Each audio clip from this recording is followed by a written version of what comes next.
This is Identity at the Center. If it has anything to do with IAM, this is the go-to podcast. Now your hosts, Jim McDonald and Jeff Steadman. Welcome to the Identity at the Center podcast. I'm Jeff, and that's Jim. Hey, Jim. Hey, Jeff. How are you? Oh, not so bad. Yourself? Good, man. Just getting off a 4-day vacation, a 4-day holiday. You know, it was Thanksgiving in the United States, and I actually did some cooking. So I cooked a turkey. Get this. So my younger son, he's 16. He's, Dad, everything's really good in this Thanksgiving dinner, but the turkey's dry. Like, boom. There's Your definitely turkey's not good. It's definitely an art to cook a turkey. Let me think. I didn't cook anything. I ate things. I cleaned up. That's usually what I do is helping clean. But I also had family in town, so they actually did a lot of cleaning too. So, yeah. Yeah, I remember, growing up as a little kid, it's like all the men would just go out and watch football and, sit there. And now it's like you become an adult and you have to chip in, man. Yeah, we had a pretty decent turnout, I think. So it was mostly my wife's side of the family. It was actually all my wife's side of the family and my aunt in our place here in North Carolina. I think it's the biggest gathering we've had for family since we moved here. It was good. We watched football all day, ate, and just kind of connected and talked and stuff like that. People from out of town came in on my wife's side, so it was good. Now I'm taking my niece back to the airport in about an hour, so we want to make sure that we get wrapped up so I can send the last of them on their merry way, and then next weekend I can actually have maybe more of a vacation. Yeah, well, I think it's like a little taste of the upcoming holidays. So it's always tough coming back to work after 4 days off, especially when 3 or 4 weeks into the future, you're going to have a nice couple of week vacation. But still excited to be here doing the podcast. Just excited to be here. Happy to be alive. Happy to be alive. But our guest today is pretty special. He's somebody that I've been seeing and following a lot on LinkedIn. He's like a burgeoning industry celebrity. He's got his own YouTube channel and everything. But, I don't introduce the guests. That's your job. Yeah, let's get him introduced in a second. I do want to point out that when people hear this, I will have already attended the Identiverse regional event in New York City, which is taking place on December 1st. So people hear this will be December 4th. But there is another regional event taking place in Chicago on December 5th. So hopefully people can check that out. If you want to get in free, not that you have to use our link because it's free anyway, but it shows support for our show. We'll have a bit.ly link with our codes to be able to kind of show support for that. But I actually had some people ask me if I'm going to the Chicago one because I think people will just assume I'm still in Chicago. And no, I will not be there. I do not live in Chicago anymore. I'm actually going to the New York City one, and I will have already attended. So maybe the next time we record, I'll have some thoughts on sort of that conference and what it was all about, because I think it's the first time they're doing it. But why don't we get to our main topic? We're going to talk about cyber insurance. We've got Jason Rebholz. He's the Chief Information Security Officer at Corvus Insurance and the Teach Me Cyber YouTube channel. Welcome to the show, Jason. Hey, thanks for having me. Thanks for taking the time. Jim mentioned you've got a few different, irons in the fire. It's always great when we see content get on there. I mean, Jim and I are big fans of YouTube, so we're definitely going to get into the YouTube channel. But we always like to find out, where I guess started from a kind of a background or origin story perspective. How did you get into the field of cybersecurity? Yeah, it was. It's one of those things that was just a complete accident. I started off early in high school where I was learning how to program, and I just was not into it. I mean, I could do it, but I just did not enjoy it.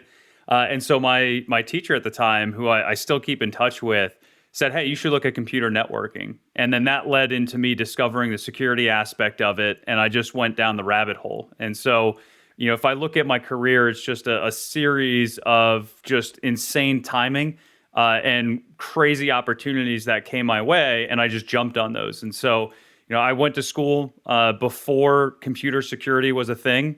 And so I got a background in computer networking, systems administration, and security baked into all of that. And then, got my first job at Mandiant. I applied for a job I wasn't qualified for, and they just started looking for college hires at that time. And so that really kicked off my incident response career and, just completely loved it. And, one thing led to another where I did a bunch of startups, and that's how I found myself where I was building incident response companies, and then ultimately got burned out doing incident response, and said, you know what, let me give this CISO thing a try. And all these things, and the culmination of everything I've done in my career really led me up to the perfect opportunity at Corvus Insurance, where I spend part of my time doing internal security. I spend part of my time doing and running a threat intel team to see where these threats going. And then I spend part of my time supporting our risk advisory team, where I like to think of it as how can we do security for tens of thousands of companies, really supporting them in their security programs. And so I'm just somebody that I've got to be doing a lot of different things to really kind of keep myself engaged. And when I found myself leaving the IR world, suddenly I wasn't working 80 to 100 hours a week. And so I was like, I guess I got to fill that time with something, and stumbled into the game of creating content for LinkedIn and then ultimately YouTube, and that's how I keep myself busy these days. So tell me a little bit about Corvus Insurance. Is it a specialty provider, or is it a large firm? I don't want to turn this into commercial, obviously, but help me understand sort of like the position you're coming from and your mindset as kind of a CISO. So Corvus Insurance is a cyber insurance carrier. So that is what we do every day, and it's all we do. And so the cool thing about it is, a lot of people think about insurance companies and they think of like these stodgy companies that don't innovate, everything like that. And so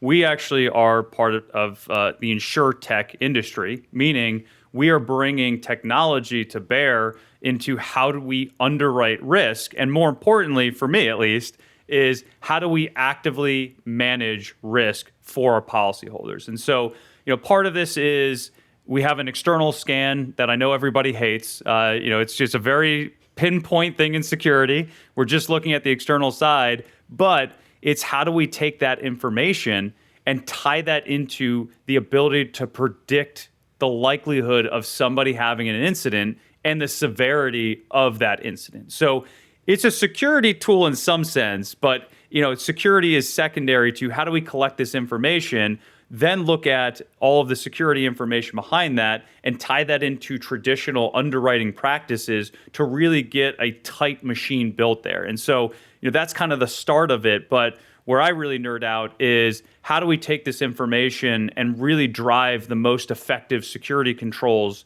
for our policyholders so that we can say definitively, hey, companies that don't have this control are 3 times more likely to have a security incident than somebody that doesn't have that, or that does have that. And so that's where it gets really fun, is you can really drive the conversation forward with data, and you're really leveling the bar and just inching that up and up and up over time until we really just create more secure companies, or at least help people get to a more secure state. How much influence do you have on, requirements for cyber insurance? Do you, kind of go out there and say, hey, here's the things that our, policy writers or adjusters or whatever it might be need to be considering? Do you get involved with questionnaires? Do you, I guess, tell me how much pain do we need to associate with you when it comes to getting those questionnaires filled out? This is the interesting part, and I think this is something that nobody appreciates. At least I didn't before I started at an insurance carrier. And so,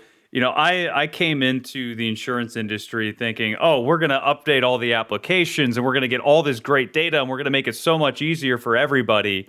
And then you realize that you are one small player in a very large industry that is doing something the way it's been done for hundreds of years. And so that's where you get kind of the headwinds in the insurance space. Is it's slow to change for a reason, because a lot of the things they're doing have worked for a very long time. But the interesting thing in cyber is, in order to really push the bar on required controls, you have to be somewhere in the same playing field as the other carriers, right? Because at the end of the day, you're still running a business of an insurance carrier. And so if you put too many controls in place or create too much friction on, trying to get win a policy with somebody, they're just going to go to somebody else. And so it actually is a really interesting forcing mechanism to say, what really matters in security? Because instead of the 100 controls that would be on my wish list, I got to pick 10 or 15. And maybe I'll get one extra control every year that we want to push. And that's a really good balance between the underwriter and the security teams to make sure that we are being stringent. So it doesn't become, what third-party risk management is today, where you have a questionnaire that's 250 questions long, and maybe 15 of those actually matter in the grand scheme of things. And so that's kind of the fun of it, is you really kind of force yourself to pick the right bets. And you've got this YouTube channel now. It looks like you've been doing it for about a year. How long have you been in the cybersec content, creator game? So it's been about 2 years now. I think it'll be 2 years in February. And it started when I was building out the threat intel program for Corvus, because it's like the origin story here is I was literally reading an article on one of the popular news sites, and I won't say who it is, but I'm reading it and I'm like, this is one of the most advanced things I've ever read. And I've been in security for a long time. I was like, there is maybe 1% of the security population that's going to understand what's being said here. And I would go as far as to say the person writing that article had no idea what they were talking about, because it was just way too advanced. And so I was like, you know what? I'm reading this and I have a much simpler take on it. And so when I look at my background doing incident response for over 10 years, my whole thing was, how do you take an enormous amount of information from everything that you're investigating it and boil that down into a package that a CEO can understand to make the most informed decisions? And so my superpower really became, how do I take all this technical stuff and decipher that for a less technical audience so that they can be effective in their job? And so I said, you know what? I'm reading this stuff anyway. I might as well just start posting some LinkedIn posts on it. And that was it. It started from there, and I started gaining some traction. And then I met somebody, this guy, Gary Riddell, who became a really good friend of mine. And he said, hey, you should look at a YouTube channel.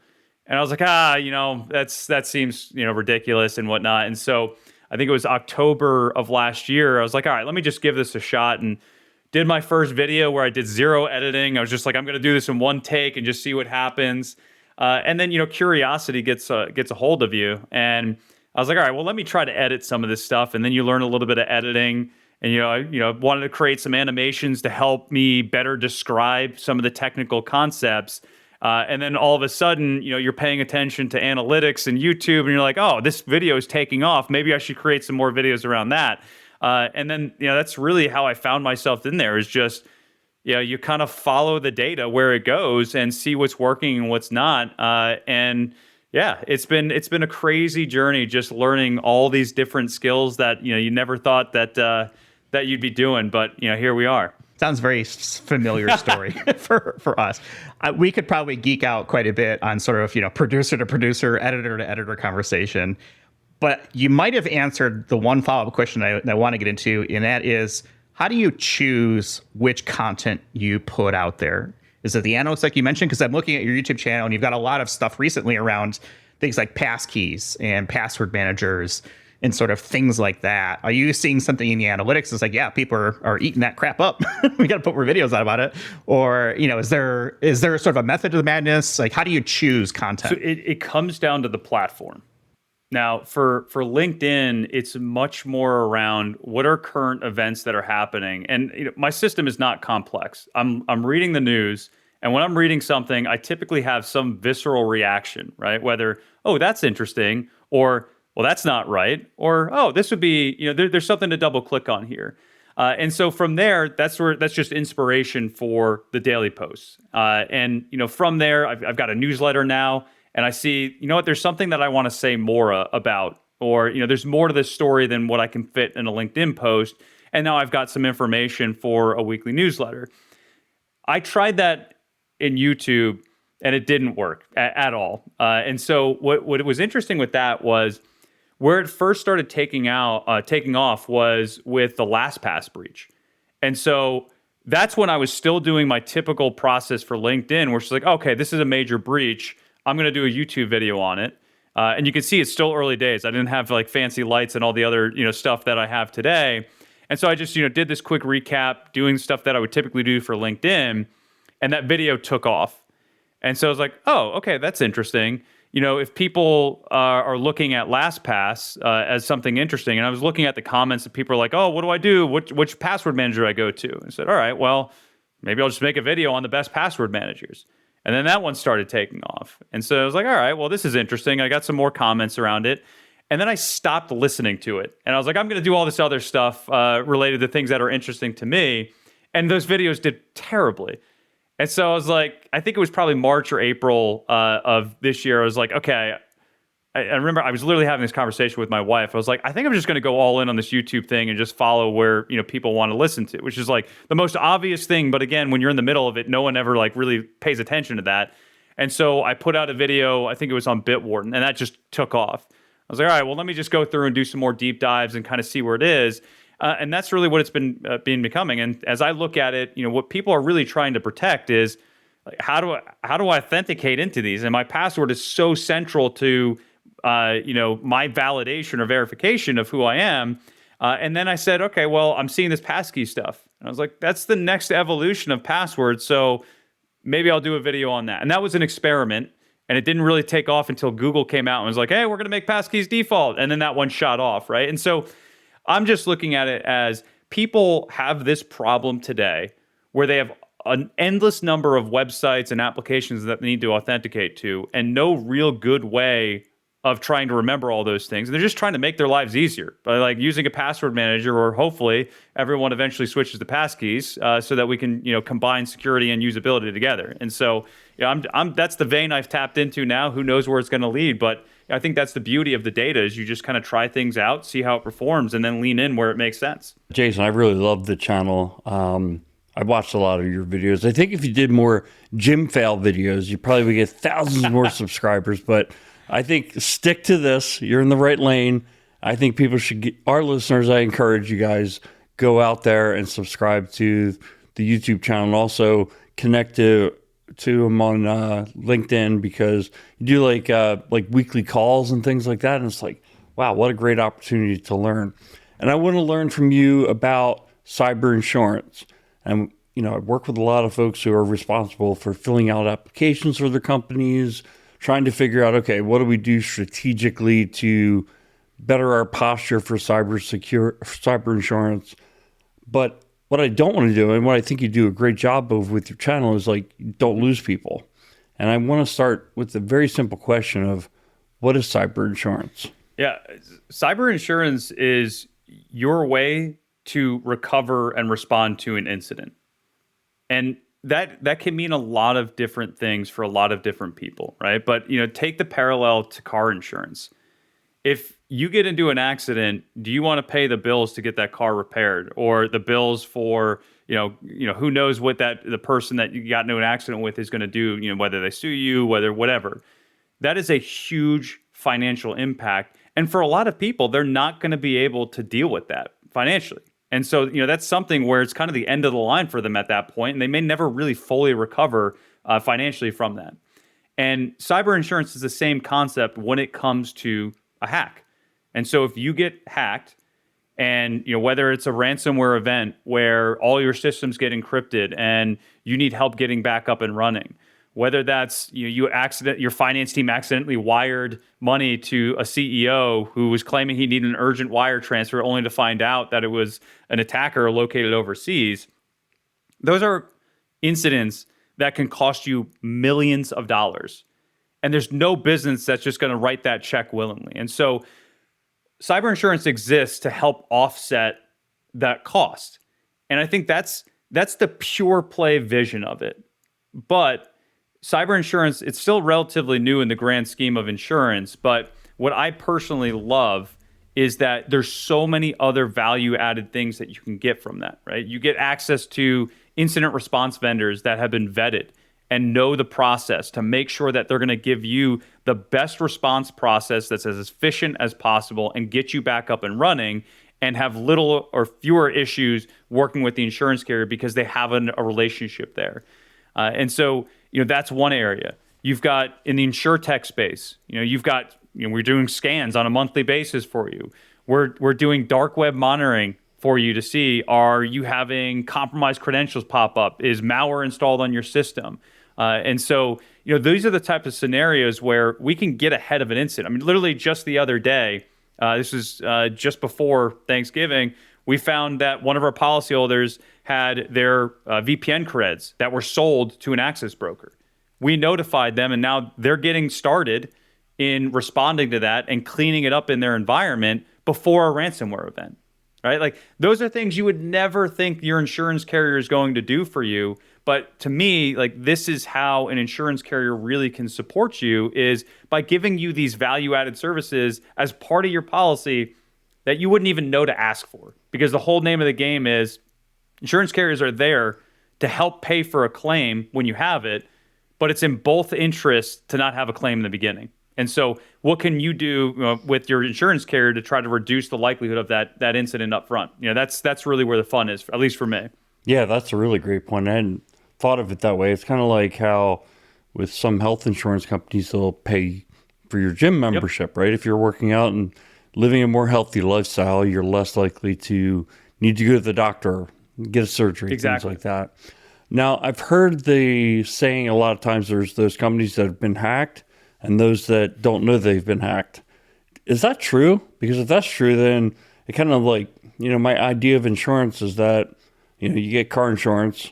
Everybody gets car insurance. 1 million people get car insurance and 1,000 have accidents. So basically it's the other folks are paying for the misfortune of a small percentage. But if everybody's been hacked, everybody's going to need to be paid out. And that's not a very good position for the insurance company. Yeah, it's one of those things where, when I grew up in incident response, I was at Mandiant when Kevin Mandia used to say, it's not a matter of if, but when, right? And so that had been drilled into me so much that I have dreams of that saying now.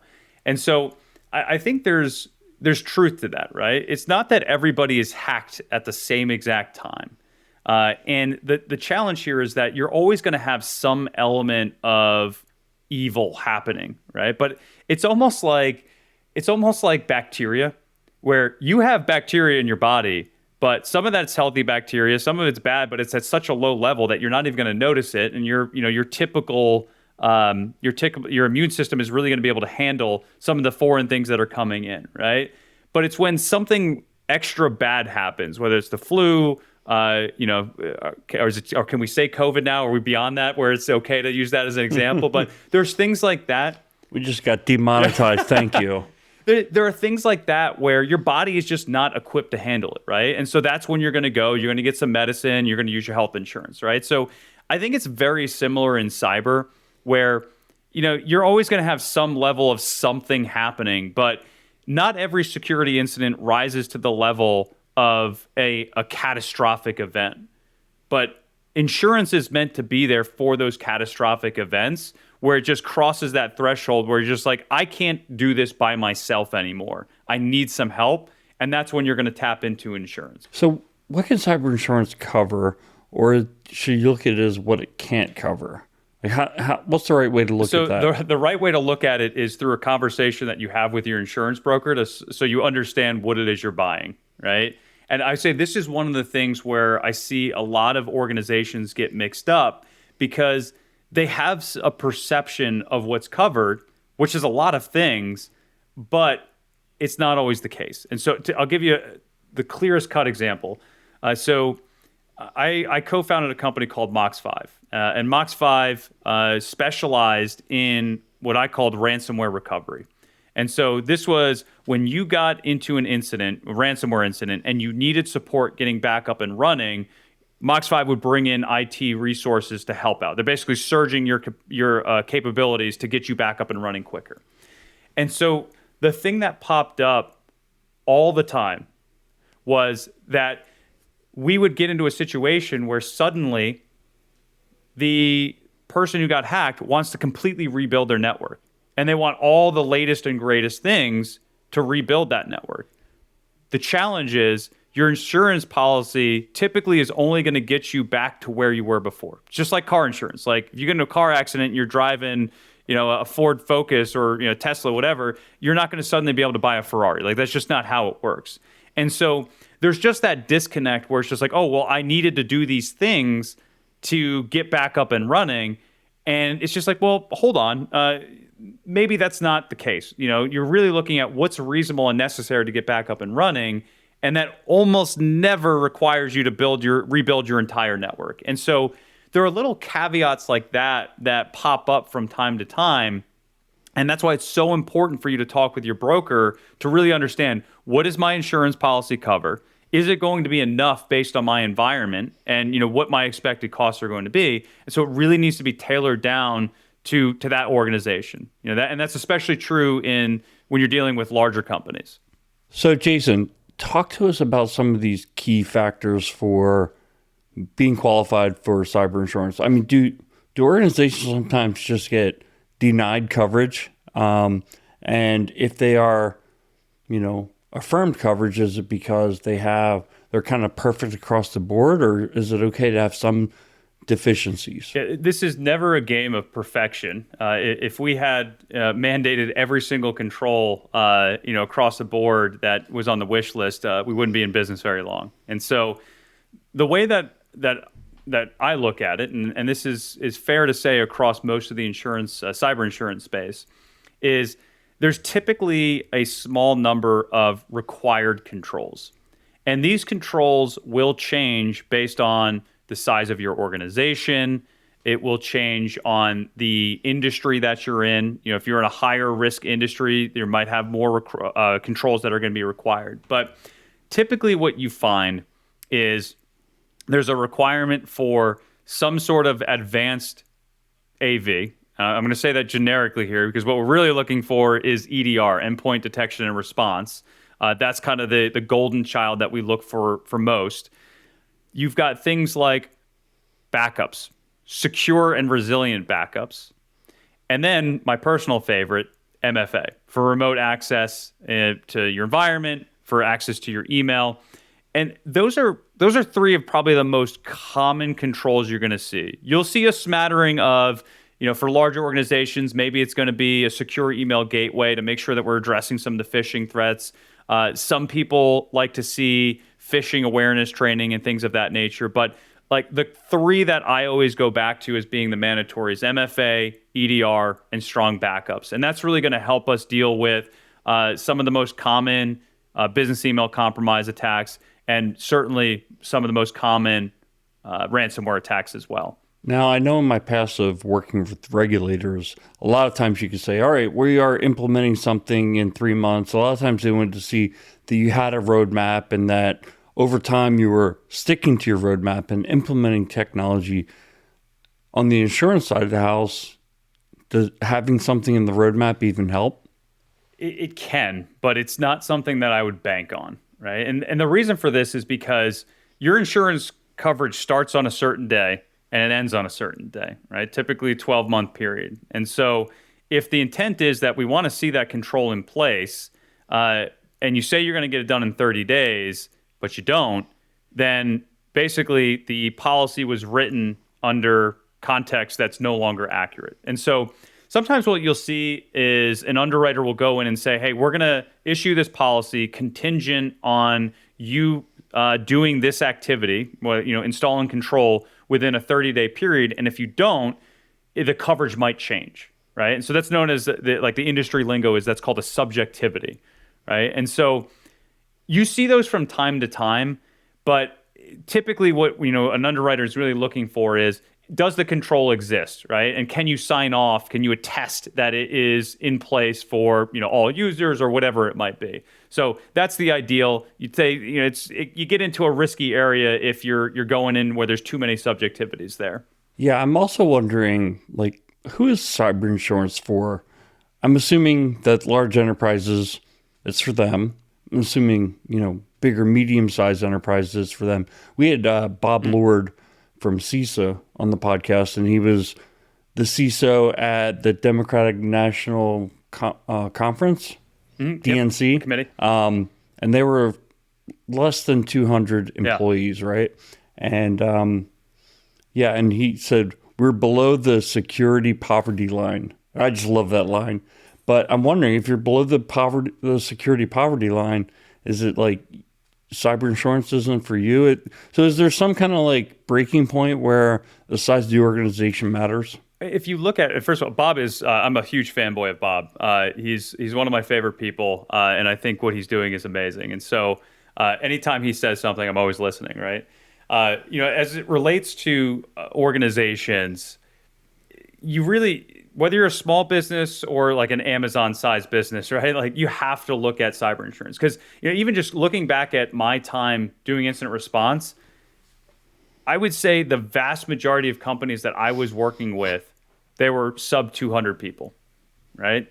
And there's always a time where you're working with companies that are less than 10 people, right? And so there's a reason why there's a lot of insurance policies that are sold for organizations that are less than 10 million in revenue, right? And those are the organizations that are going to be more susceptible to phishing attacks, right? And so we see a lot of wire transfer fraud in the SMB space because there's fewer controls there. There's fewer processes set up for security. And so things like wire transfer are just more likely to happen there because there's just somebody who's probably overworked and is wearing too many hats and they're just moving too quick. And so, for really any business, it's really important to make sure that you're exploring insurance, cyber insurance. You might just need a much lower limit for your coverage. And so that's where it's less of a question of do I need it, yes or no, and more of how much is reasonable for me as a company, whether I'm a 5-person company, even a solo practitioner versus 100, 200, 1,000, 2,000, 10,000 plus company. It's just like how much you need to reasonably respond to an incident. That number is going to change. I'm wondering, what are some of the mistakes people make when they apply for cyber insurance? I heard you talk about this, and I thought the answer was so awesome. Let's see if we get the same answer, and if not, then I'll prod you. Yeah, so the biggest mistake that I see is, and we're not doing anyone any favors with this, by the way, but so many of the applications are yes/no questions. And for anyone that has ever filled out a cyber application, it's impossible to answer every one of those questions with yes or no. And it go beyond just cyber insurance. Like any third-party risk management questionnaire, you just can't answer those things because in security, it's always it depends, right? And it's just an artifact of the game. It's really difficult to ask a question that's going to encompass all possible scenarios in there. And so what I always tell people is when you're filling out this application, a lot of times this is getting filled out with a PDF. And there are margins on that PDF. Write some notes in there, right? Because the underwriters see that. And so if you need to expand on, hey, this is what we're doing with MFA, this is what we have rolled out, we're doing X with our administrators, but, for our normal users, maybe we have this, right? That is all really important context to give because that's the thing that is lacking in yes/no questions is the context. And so I always encourage people, make sure that you provide that context within reason. We're not asking for all your dirty laundry, right? But give some context there because one, it might get ahead of a scenario where you misinterpreted the question, which happens a lot. And so, that's a conversation that can happen then to clarify that. Or sometimes we see it where they misunderstand what the control is and they mark it no, but they actually have it. In fact, they have something better. And so that's the type of things is have to fill in those margins to make sure that you're really displaying what your security program looks like in the most accurate and best light possible. It sounds like organizations maybe need like a chief verbosity officer to make sure that they're answering these questions. It's like when you're familiar with this as well, right? You do like an interview. It's like, yes, no. Okay, come on, man, give me something to work with here, right? Like, help me help you. Jim asked a lot of really good questions, and I kind of have a bunch of follow-up things. I kind of have been lumping them together. You talked a little bit about sort of like the process of, at least at a high level, the incident management. Like something's happened, right? Here's the things that your insurance provider should be helping you with. Can we talk through that a little bit more? I just kind of want to understand, okay, an incident has occurred. When do you get involved? I assume as early as possible.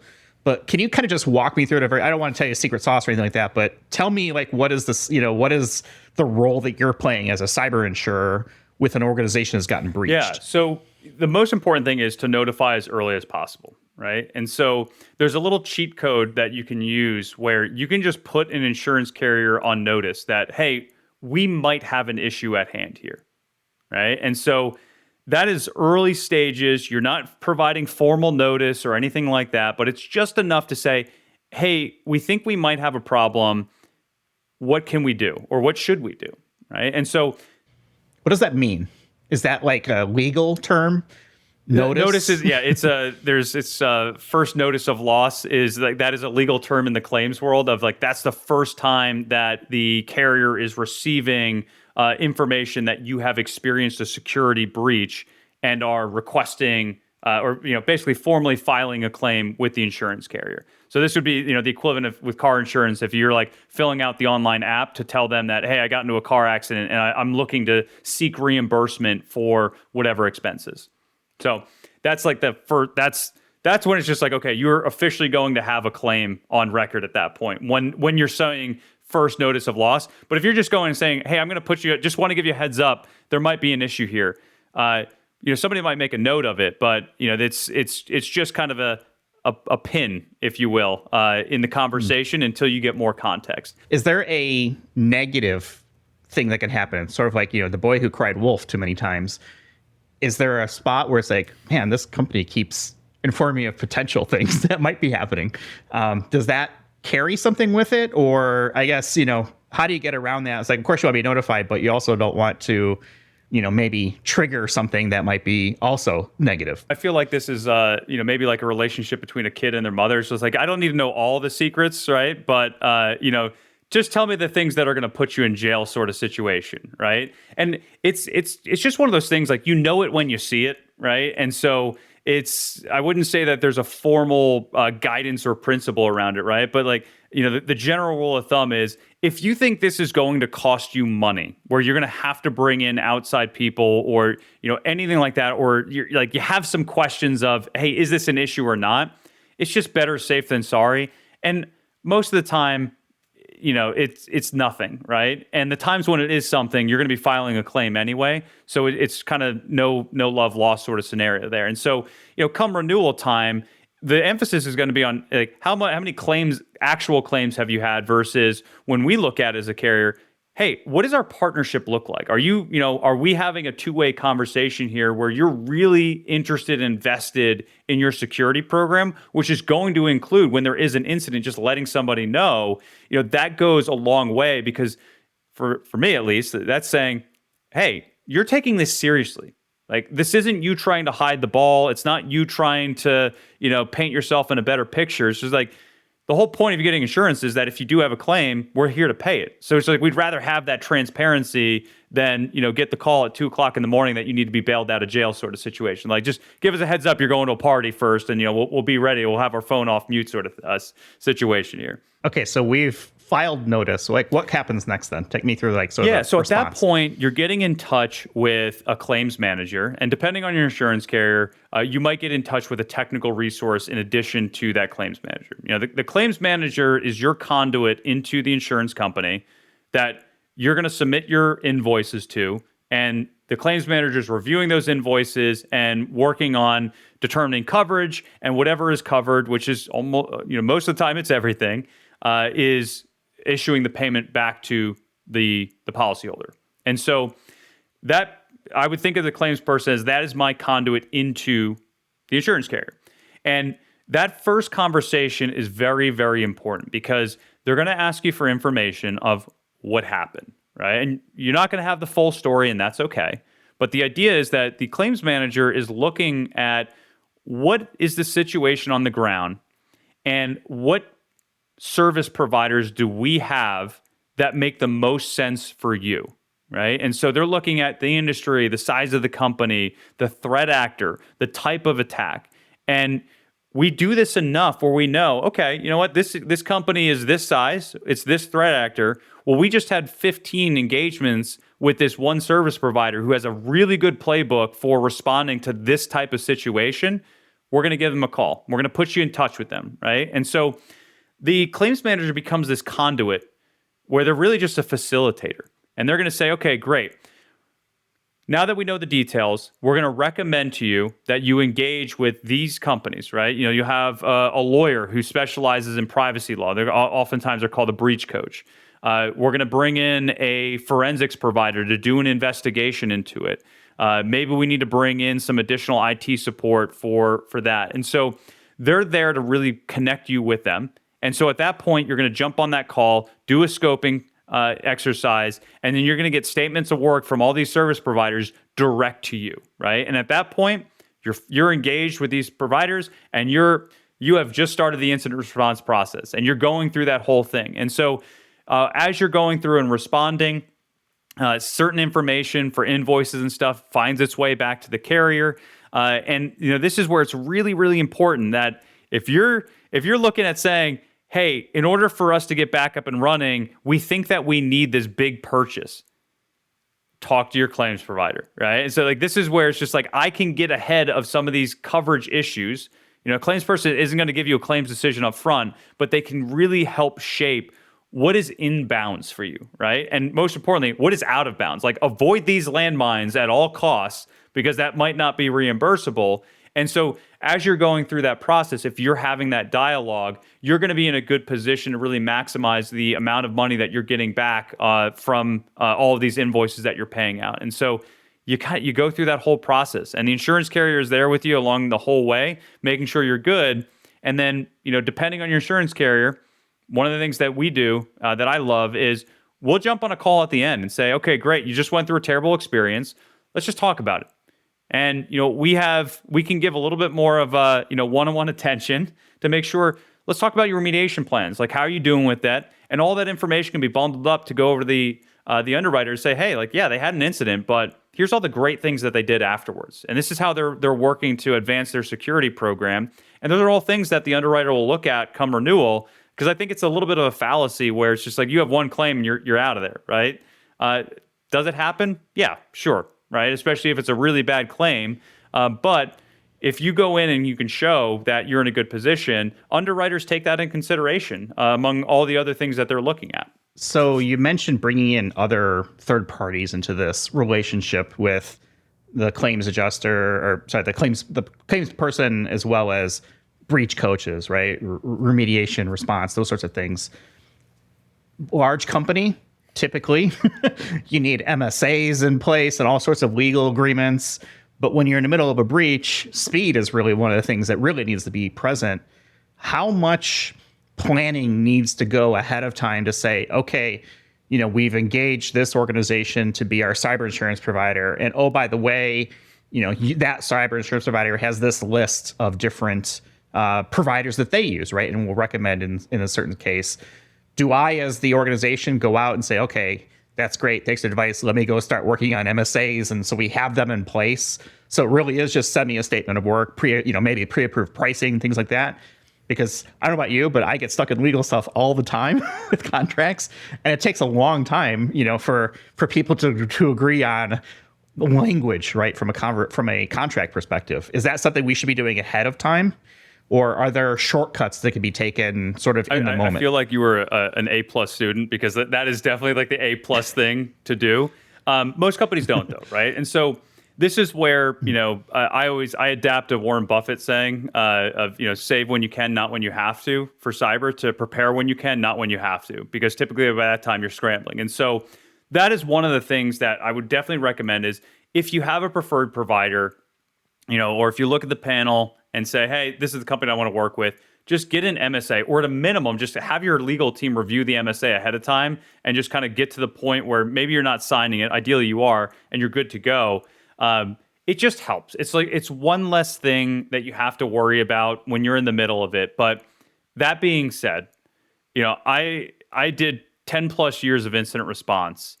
99.9% of the times there was no MSA there. And even for the largest companies, we're talking Fortune 500, Fortune 100 companies, just magically, when there's an incident, a lot of the barriers that are put in place as protections are dropped. And so, it might still be a day or two potentially for especially the larger customers. But a lot of times what you find is like your house is on fire. You're not going to get picky with some of these things, and you're just kind of work it out later. It's about how do we get going as quickly as possible. But you can avoid all of that by doing it ahead of time. And it's not that much time up front to save to avoid the potential headaches down the line. It's amazing what happens when an emergency comes along and really lets you really evaluate what parts of the process are immutable and which ones aren't.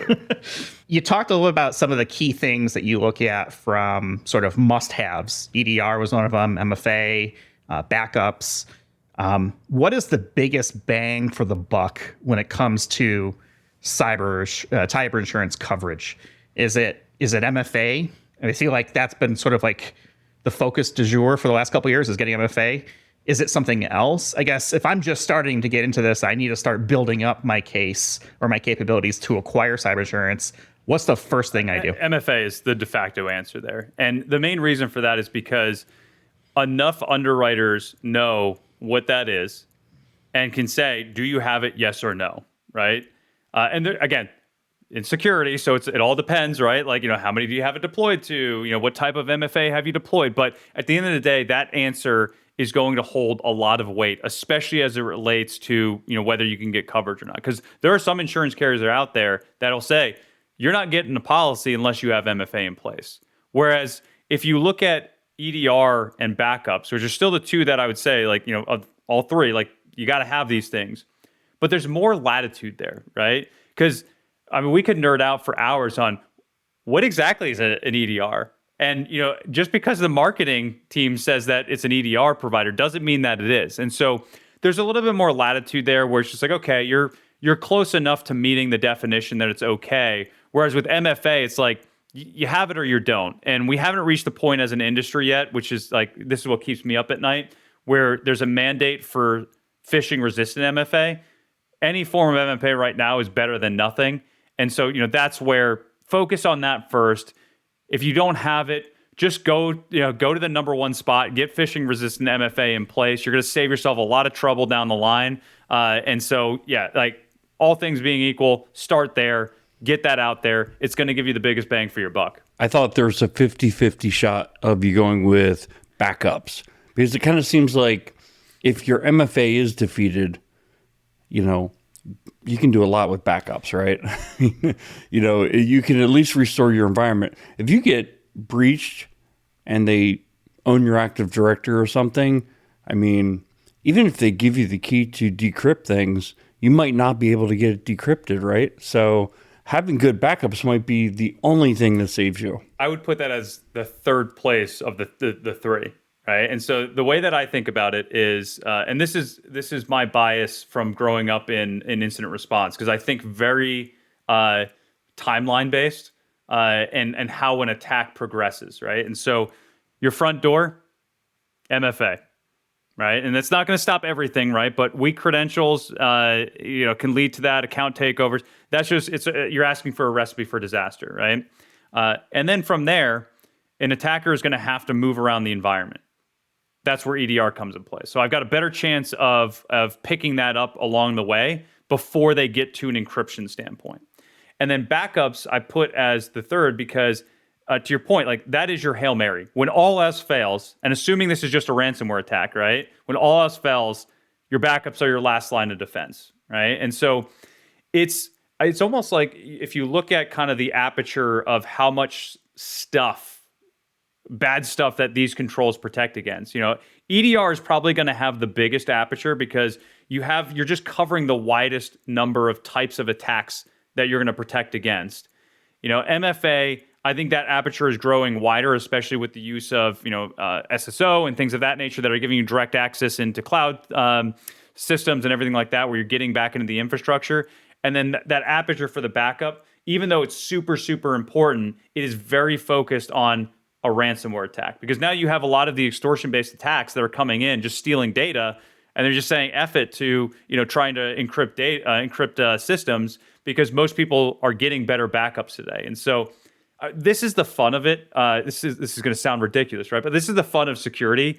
Is it's not a one-size-fits-all T-shirt, and so you really have to look at your environment to understand what controls are going to be most important for me and my environment. Not necessarily what 1,000 other companies are saying is that like this is the thing that they paid attention to. So I haven't given this a lot of thought, but I want to make a football analogy here. Aaron Rodgers is MFA and Zach Wilson is I don't know, a combination of your EDR and your backups. Not very good either of both of those, but man, they put a lot of things into their front door. Now they got, obviously I think everyone knows what happened to Aaron Rodgers. He's, kind of gone for the season, or at least he's maybe coming back. So it doesn't matter. It's a wasted season for the Jets, basically. I guess from a spend perspective, if I take that same analogy, should I spend most of my money on the MFA? Do I spend equal parts, 30, 30, 30? Is it, most of it on the first two and sort of on the back end? Because in the real world, every company has budget, decisions to make around this.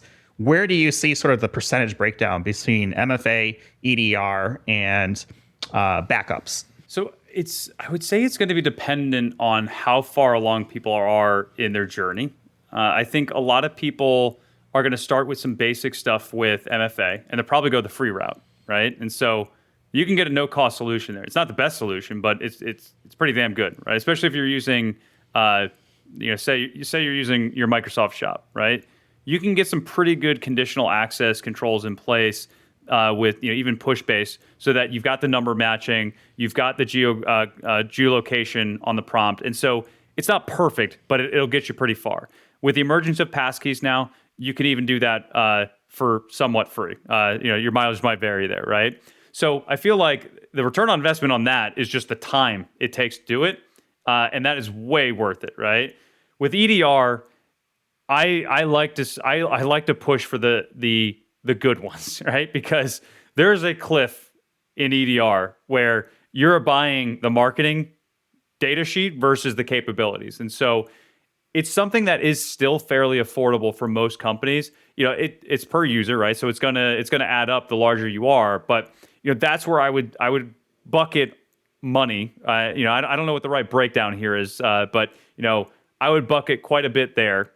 And then your backups really, like, a lot of it comes down to how are you securing it, right? And again, it's like this is honestly so many things in security. Like, you can have a lot of security for free if you just configure it correctly in the first place. And so, a good example of this is I see a lot of people go and buy the Cadillac of backups, and then they join it to their Windows domain.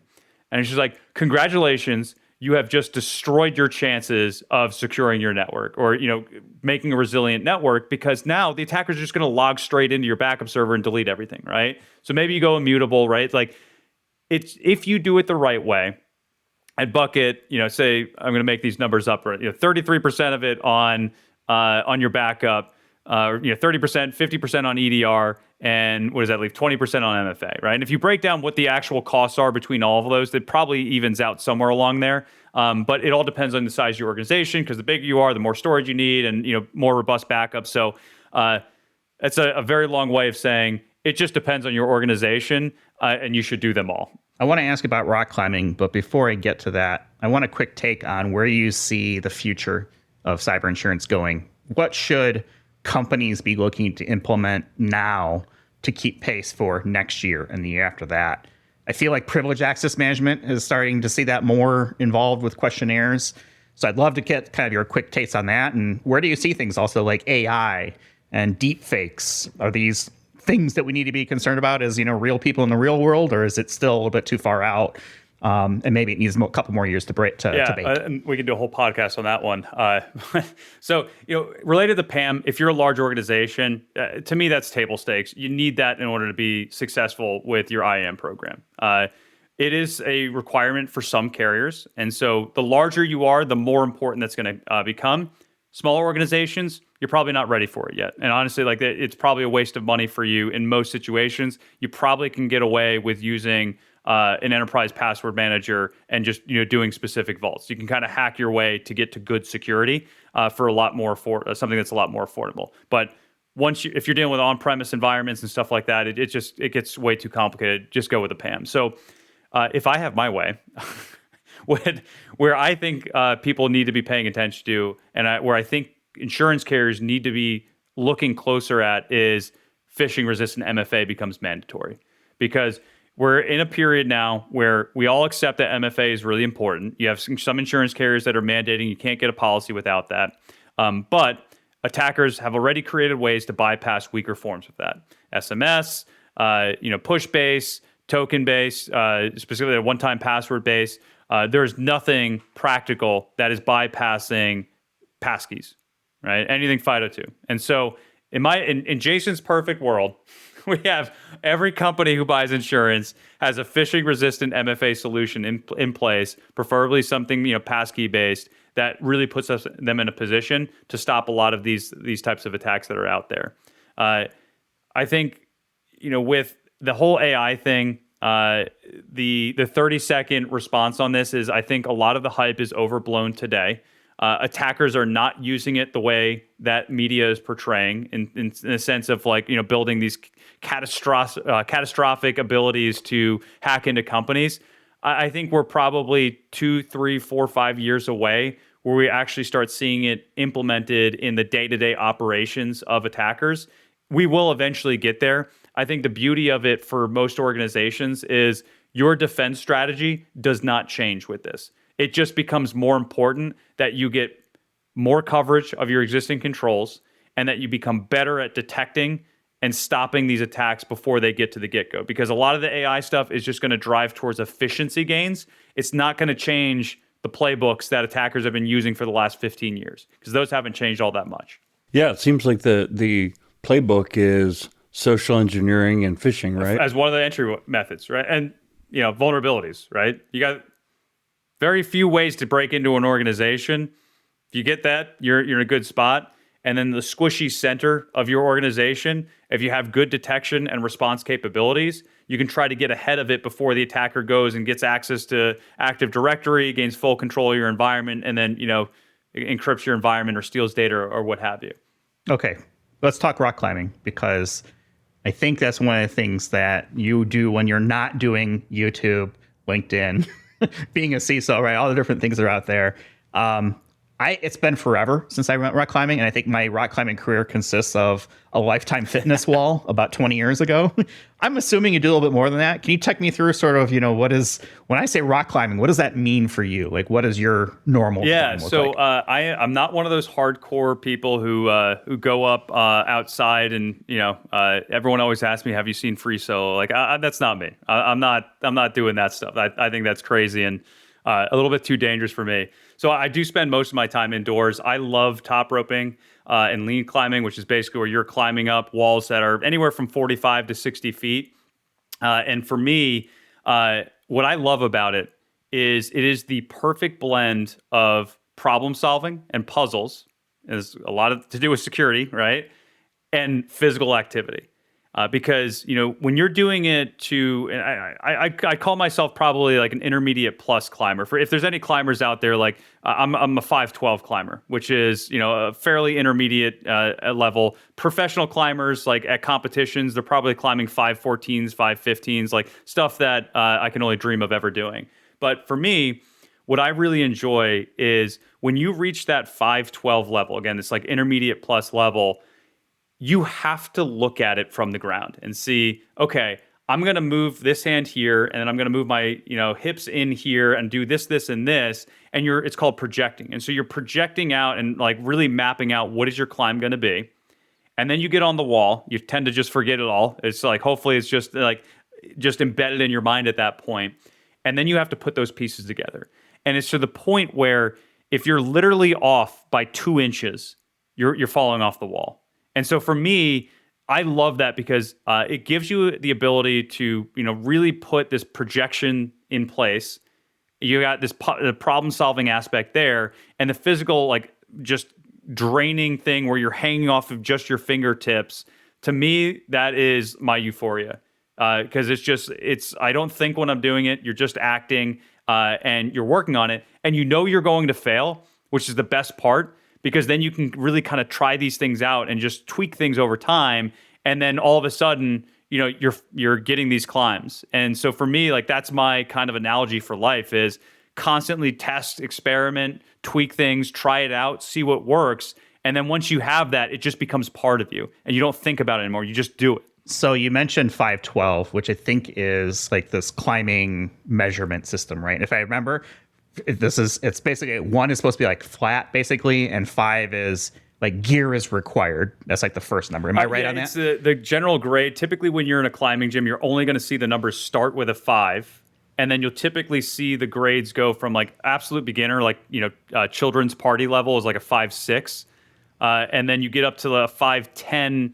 I think 5.10 is technically the intermediate level. It's like just where your things are getting hard, and then once you get to 5.11, 5.12, like the level of difficulty just jumps so much, and so. I've been working on 5.13s for 2 years and still haven't gotten one, right? So maybe this year is my year for it. Who knows? How do you graduate from like 5.12 to 5.13? Is it you complete a 5.13 and that means now you're a 5.13, or do you have to like do a certain number of them to be like, okay, I'm now consistently hitting 5.13s and now I'm a 5.13? It's not like karate where there's like a belt system where like you pass a test and get it. Someone hands you like a rosin bag, here you go, and there's like bowing and chalk. Yeah, somebody just like repels from the ceiling and hands you an award. It's nothing like that. For me, the way that I look at it is what can I consistently climb? And I call it flashing. So flashing is when you get it clean on the first shot. And so I can do that for more than 50%, probably close to 75% of the 5.12 climbs that I do. And so for me, it's like, okay, I'm pretty consistent on the 5.12. And so that's why for me, I feel that I'm a 5.12 climber. 5.11 is what I warm up on at this point, right? And so I wouldn't call myself 5.11 because of that. So I think it's all subjective. And I think that's the cool thing about climbing is even these grades, it's all subjective. There's not an official thing where it's just like you have to have these 3 criteria in place to be at this grade. It's up to the route setter, and when you get outside, I haven't done this, right, but it's a little bit of a community thing where you kind of bounce ideas back and forth off each other, and you get a just general consensus of what it is. And so it's always fun in the gym because you'll see like the route setter will put it out as a 5.11, and you go and climb it, and you're just like, oh, that's a heavy 11, or that's a light 11. And some people will write on chalk with chalk next to it. It's just like 5.10 plus sort of scenario because it's just. People are built differently, and they're good at certain climbs and not at others, and that's the fun of it. It's just a very diverse sport. I was going to ask if there are controversies in the rating system. If it sounds like there's that subjectivity to say, okay, my 5.11 might be someone else's 5.10 or 5.12, and that consensus is really what kind of comes to it. But I love the idea of like climber graffiti. Like, no way, this is a 5.11. This is a 5.10 plus, right, it's or whatever amazing. It may be. Jim. You're in the gym quite a bit. Mm-hmm. How do you feel about rock climbing? I used to be a rock climber, but I'm not really built for it. I'm kind of a bigger guy, and I weigh over 200 pounds. And you don't see many like really good climbers who weigh over 200 pounds. Usually they're lighter people with really big forearms and like gnarly fingers because they've been like jamming their fingers in these like weird places. But I've done multi-pitch climbs, and the other thing I don't have going for me is I have a fear of heights, which I kind of like figured out like as I was doing it. I was like, man, every time I do these climbs, I feel like I want to throw up. I can see after prohibiting. Yeah, it kind of takes the fun out of it. But I think it's a super cool sport. The reason I really wanted to do it was like, I think the lifestyle is like, I think of like the hippie climber, like the person in the VW bus who just goes around to all these places and does these crazy climbs. And, they don't have enough money for lunch, but they have like $3,000 worth of gear, stuff like that. So I'm going to bring up Stephen Shong again on this podcast. I've brought his name up like, feels like so many episodes, but he's over at Okta, and he's really into climbing. He did the flat face of Half Dome in Yosemite, and he said that's a 3-day climb. So you get up, set up a tent, like hang off of the wall. That's next level. If you have to sleep on a wall, if you have to use the bathroom on the wall, like that's just too much for me. I don't want to deal with that. Oh man, sleeping in a hotel bedroom is enough for me. I don't imagine sleeping up in the air on a wall. What about you, Jeff? I haven't climbed in forever. I am not built like a climber anymore. I would say pear-shaped is probably where I'm at right now. I don't know. I was okay at it when I was, much younger and more in shape and body hadn't started to break down. I think it's cool. I have a lot of admiration for people who can do it. I live in an area here in Western North Carolina I live on the side of a mountain myself, so there's plenty of places to kind of go and do this. Yeah, I have nothing but the utmost respect for anybody who's willing to scale anything, especially, when they're doing it without things to help them, like pulleys and stuff like that. Like if you can do that kind of climbing, I think it's really cool. I think it's amazing. And every once in a while I'll see those like YouTube videos where they're doing the speed climb up the top. And like these guys, these people are going up there like, I don't know how many feet it is, but they are flying. And it's nuts to think about how quickly they're moving up a wall, where most people are probably like trying to figure out just where do they even start, right? They've already projected their line, I guess. I don't know. Jason, is that something that you've seen those videos where they're like, speed runners or speed climbers? I'm not sure what it's called. So interestingly enough, the gym that I go to, they have a team for kids, and it's some of the best kid climbers in the world or in the US train in this gym. And you want to talk about humbling is, you have some of these kids, and I'll sit there and watch them. They'll get up that wall in, I think the fastest I've seen somebody do, and this kid's going to be an Olympic athlete, I know it. I think he got up in like 7 seconds. And I don't know what the record is. I think it's sub 6, but it's just insane. And that's where, like, I think that's the other thing I love about the sport is it doesn't matter what you want. Like, there are just going to be some people who are better, and the people who put in the work are going to see the results, right? And so I remember when I first started climbing, I used to be really into weightlifting. And I went with a buddy of mine who's a former Marine. This dude has the biggest hands I've ever met on a person. He's just like a complete beast. He's just like pure muscle.